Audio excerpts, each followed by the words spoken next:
For an update on what is happening in Ekurhuleni, we now cross to SABC News reporter Mahlako Komane. Good afternoon, Mahlako. What does the picture look like on your side? Yes, we are here in Tsakane, which is just outside of Brakpan in Ekurhuleni, and we do know that so far in of what has been counted so far, that the ANC is leading according to the IC at about 36%, followed by the DA at about 30%, and the EFF as well as Action SA at number 4 in this particular metro.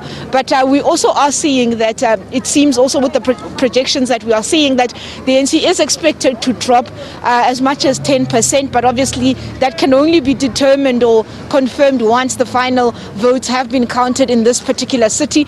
We also know that the ANC obviously wanting to go back to retaining majority here, but it would seem that they are going to go back and look towards the smaller parties to play kingmaker. We'll have to see if will they be going to the EFF. In terms of the coalitions in the metros, we know that the coalition with the ANC and other smaller parties in Ekurhuleni have proven to be very stable over the years. That was one of the most stable coalitions in terms of a coalition government in the metros.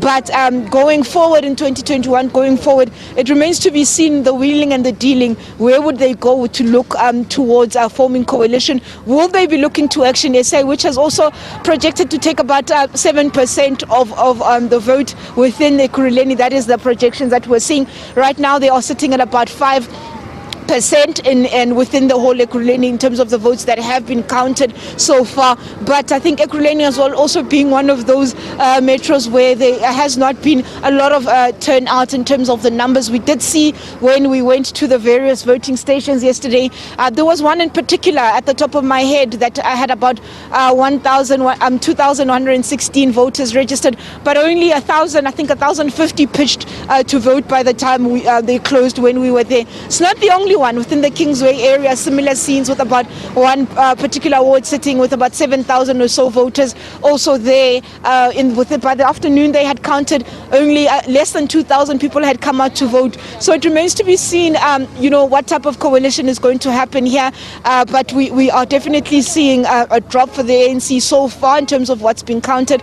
A lot of voters saying that I suppose the ANC loyalists saying that they chose to sit at home rather than go and vote, I suppose, as a form of protest to the ruling party in the country. And it says